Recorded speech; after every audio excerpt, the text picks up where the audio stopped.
Novel نفرت کی زنجیریں قسط نمبر 4۔ دانیال کی آمد نے کمرے کی فضا کو ایک دم بدل دیا تھا۔ شہروز کی آنکھوں میں شک کے سائے گہرے ہو رہے تھے، جبکہ وانیہ کے لیے ایک ایسا موقع تھا جس کا وہ انتظار کر رہی تھی۔ دانیال اندر داخل ہوا۔ اس کے چہرے پر ایک مصنوعی مسکراہٹ تھی۔ شہروز، میں نے دیکھا وانیہ تمہارے مطالعہ کے کمرے میں تھی۔ تمہیں معلوم ہے نا کہ یہ تمہاری پرائیویسی کے خلاف ہے۔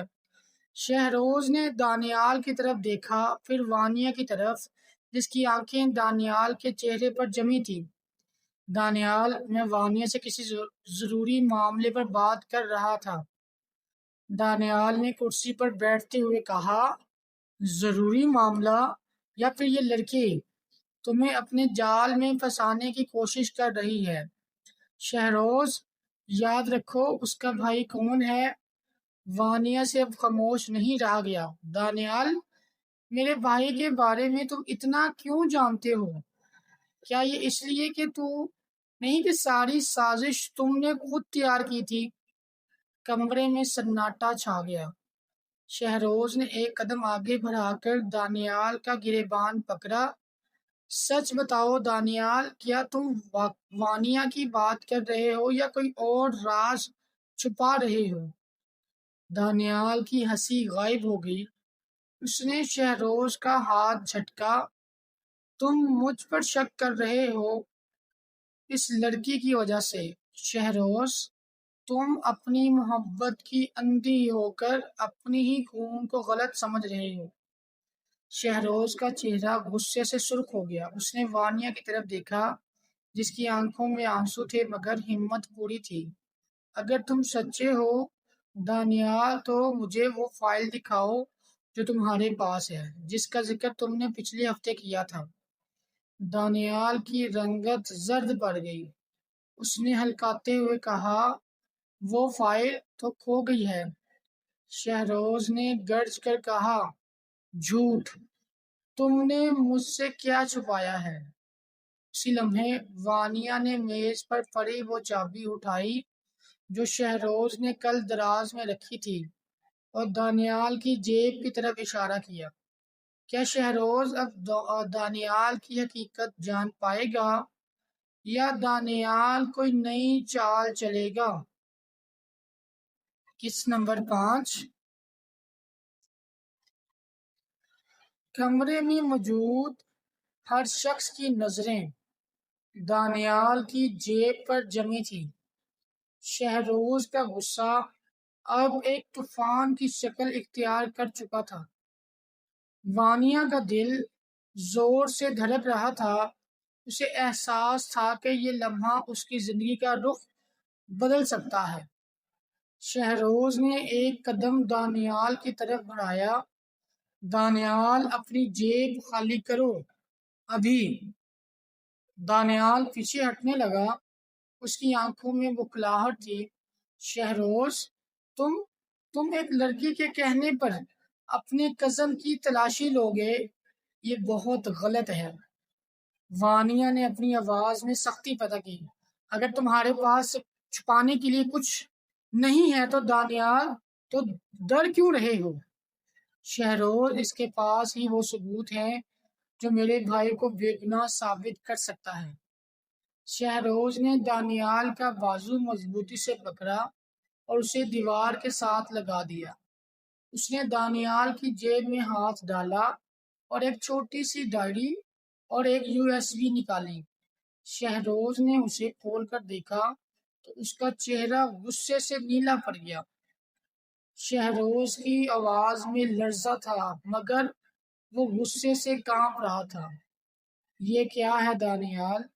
یہ میرے سگنیچرز اور میرے بھائی کی فیکٹری کا سارا ڈیٹا یہاں کیا کر رہا ہے؟ دانیال نے ہار مانتے ہوئے ہنسی چھوڑی۔ تم ہمیشہ سے ایک اندھے حکمران رہے اور شہروز، ہاں، سب کچھ میں نے کیا تھا تاکہ میں اس سلطنت کا مالک بن سکوں۔ تم تو بس ایک کٹ پتلی تھے۔ شہروز نے اپنی بند مٹھی دانیال کے چہرے قریب لہرائی مگر وانیہ نے اس کا ہاتھ تھام لیا۔ اسے مار کر آپ کو کچھ نہیں ملے گا۔ شہروز اسے قانون کے حوالے کریں۔ شہروز نے دانیال کو سیکیورٹی گارڈ کے حوالے کر دیا، لیکن کمرے میں ایک عجیب سی خاموشی چھا گئی۔ شہروز نے وانیا کی طرف دیکھا۔ اس کی آنکھوں میں نفرت ختم ہو چکی تھی، مگر وہاں ایک پچھتاوا تھا۔ وانیا، میں نے تمہارے ساتھ جو کچھ کیا، کیا تم کبھی مجھے معاف کر پاؤ گی؟ اس سے پہلے کہ وانیا جواب دیتی، گھر کے باہر پولیس کی گاڑیوں کے سائرن گونج اٹھے۔ کیا دانیال نے پکڑے جانے سے پہلے کوئی اور سازش رچائی تھی؟ ناول نفرت کی زنجیریں، قسط نمبر 6۔ پولیس کے سائرن کی آواز سن کر وانیا کے دل کی دھڑکنیں تیز ہو گئیں۔ شہروز نے وانیا کی طرف ایک نظر ڈالی جس میں اب نفرت نہیں بلکہ ایک انجانا سا تحفظ تھا۔ گھر کے باہر پولیس کی گاڑیاں رکیں اور انسپکٹر اندر داخل ہوا۔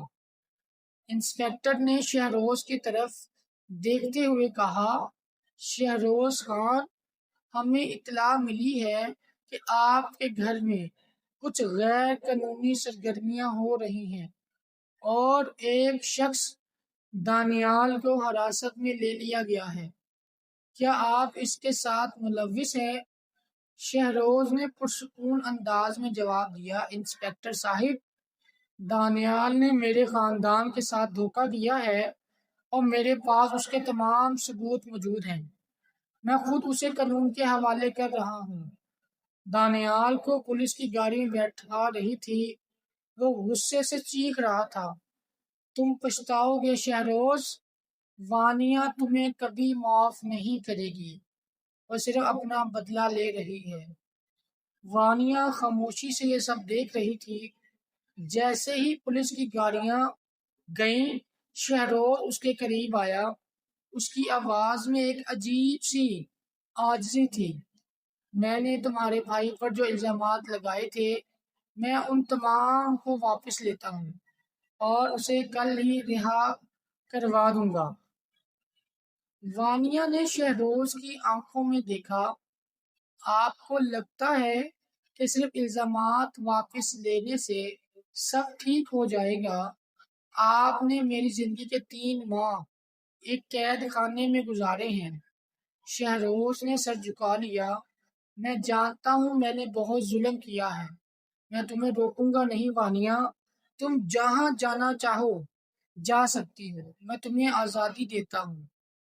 وانیا نے اپنا بیگ اٹھایا، دروازے کی طرف بڑھنے لگی۔ شہروز اسے جاتا ہوا دیکھ رہا تھا۔ جیسے ہی وانیا نے مرکزی دروازہ کھولا، سامنے اس کا بھائی کھڑا تھا، جس کے چہرے پر ایک عجیب سی تاریکی تھی۔ وانیا، ہم یہاں سے جا رہے ہیں، لیکن اس سے پہلے ہمیں ایک آخری حساب چکانا ہے۔ کیا وانیا کا بھائی شہروز سے انتقام لینا چاہتا ہے؟ اور کیا وانیا واقعی شہروز کو چھوڑ کر جانا چاہتی ہے؟ یہ سب جاننے کے لیے آپ جڑے رہیں ہمارے ساتھ، اور اس ویڈیو کو لائک کریں، اپنے دوستوں کے ساتھ شیئر کریں اور چینل کو لازمی سبسکرائب کریں، اور ایک اچھا سا کمنٹ ہمیں کمنٹ سیکشن میں دیں اور اپنی رائے کا اظہار کریں اگر آپ کو ہماری یہ کہانی پسند آ رہی ہے۔ اللہ حافظ۔